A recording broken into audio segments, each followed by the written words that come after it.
everyone! Today I'm going to be showing you how to cast on your knitting using the long tail cast on method. So you are going to need a pair of needles. These are US size 8, which is 5 millimeters, and some worsted weight yarn. I recommend starting out with something like Red Heart Super Saver because it doesn't split very easily and it's a standard worsted weight, which means it'll be nice and thick and you'll be able to see your stitches. So the first thing you're going to need to do is create a slip knot. If you need more detail on how to do this, I have another video in my how to crochet section, and it's essentially the same thing, you just use a knitting needle. So what you do is, if this is the end of your yarn, you're just going to hold your yarn like this, take the end, bring it in front to create a loop, and then you take that loop and you pull it down to make this pretzel-like shape. Then you're just going to take your one needle and slide it under this right bar of your pretzel and then pull it.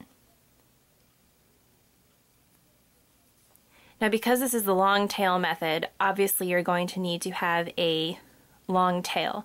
And the question that always comes up is, well, how long of a tail do I need?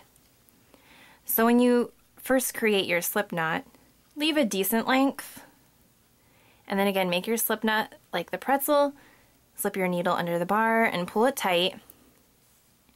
And then what you want to do is maybe start working 10 stitches. So right now I'm going to show you how to cast on 10 stitches with the long tail method. Essentially you have your loose end right here that's fairly long because we are just going to be making a tiny swatch to see how much yarn you'll need for your project. So I would say maybe 8 inches. And then this is the piece that's attached to your thread.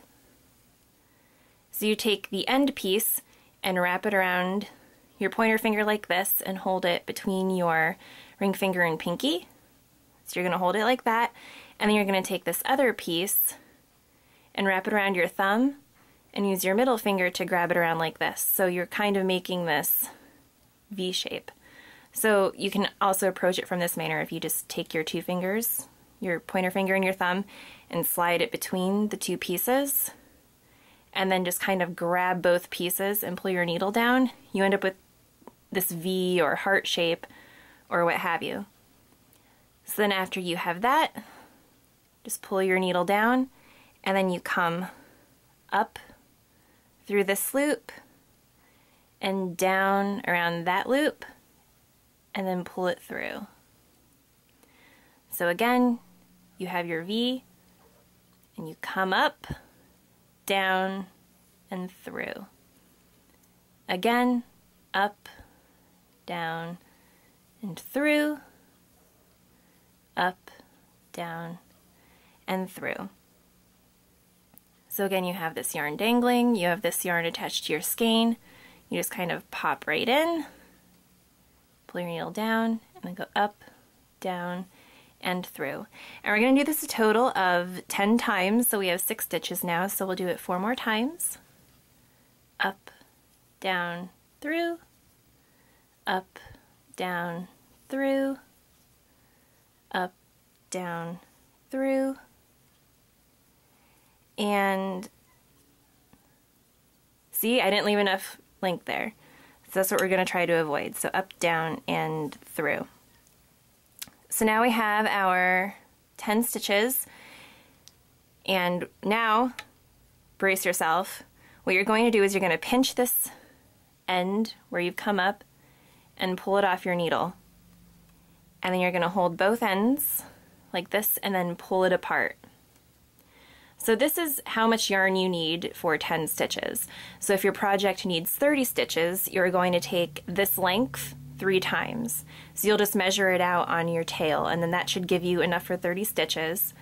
And then what I usually do is I would add another 6 inches on there for your tail that you're going to weave in later.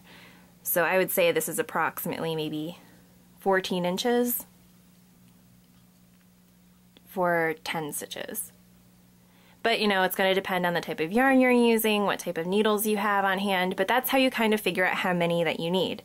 So now if I were about to do 10 stitches again, I would take this length, add another 6 inches or so to it, and then that'll give me how much I need for our little swatch.